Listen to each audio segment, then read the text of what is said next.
Hello, everybody, and welcome back once again on the Wednesday night edition of Inside the Headset. Going to roll over to Williamson County. Going to talk to my good friend of the Franklin Rebels, head coach Donnie Webb. How you doing tonight, Coach?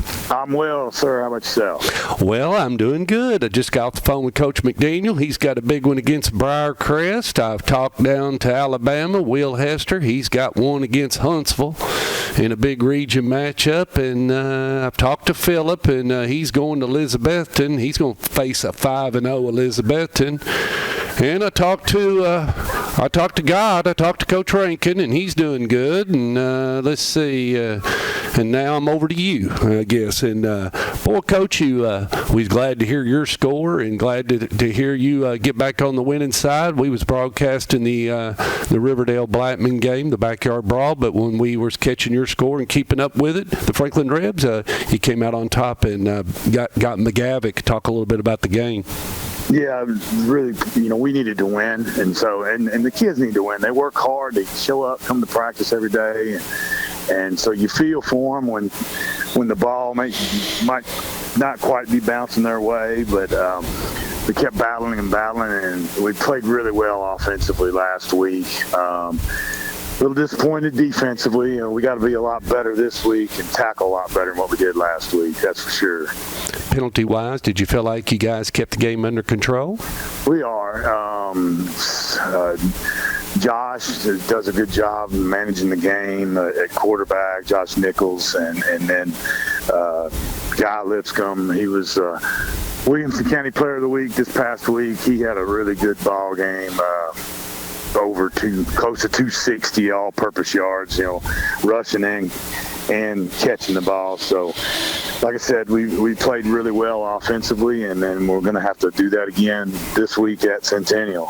When we talk about this 2019 Rebel squad and everything, where do you feel like that they've grown up the most? And as you get to this point of the season, you've had some tough losses. I mean, but where do you think you've grown up the most as you head into Centennial?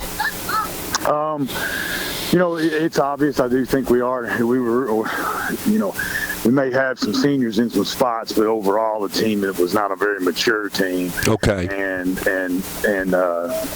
my high school coach used to say, however many sophomores you start is how many losses are on your schedule.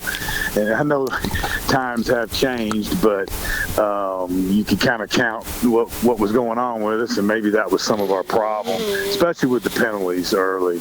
And but that's we've cleaned up our game a whole lot. Hopefully we're going to, keep striding in the way we're going and see what happens here. Well, you got the W, got home, and got called down the street and started trading video with Coach Kreisky. And what do you like about Centennial? And and his team, you and him, it's almost like right now you guys are kind of the same when you kind of look at it right now, don't you? When in the region, I mean, both of you need it. It is. Both of us, it's a big game for us. It's the Battle of Franklin, number one, and then, and then number two, obviously it has huge region implications on it. We need to get a region win. They've already gotten one. When I see Centennial, I see a Matt Kreisky football team. He's hard-nosed. Their kids play hard. They're battling through a lot of injuries, just like a lot of us are right now. And, they plugged in another kid at tailback last week, and he rushed for over 100 yards. So I see a tough team, and it's going to be a great game. I've never seen a Centennial team. Do they run a little bit like his brother? Does his team? Are they a little bit different when you look at the Kreisky brothers? What is the differentiator in the two as far as their attack? Centennial's just a little more spread. Okay. Their offense is spread, but they still want to run the football. They're hard-nosed, just like both those young Kreiskys are. And defensively is where they've gotten really a lot better at the beginning of the year. And so that's, we're going to have to match their intensity. Well, as far as your health-wise, how are you doing there? Because, you're off next week. Is Williamson County off next week?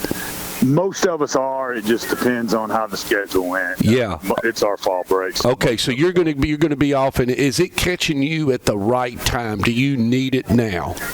Well, we hope so. We hope that we're coming off a win. That's what we're going to work to do our part on that.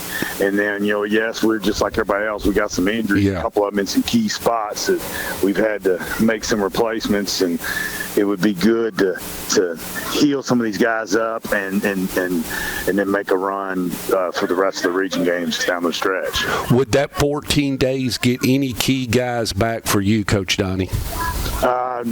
The one injury that we have, he's seasoned, so no, he wouldn't. But obviously, time off gets a lot of the soreness and the smaller injuries, for lack of a better word.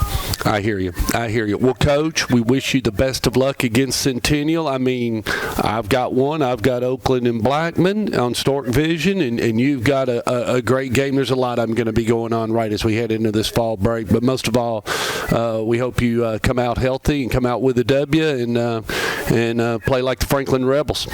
Yes, sir. Thank you. Thank you, Coach. Good night. Have a good night. Bye.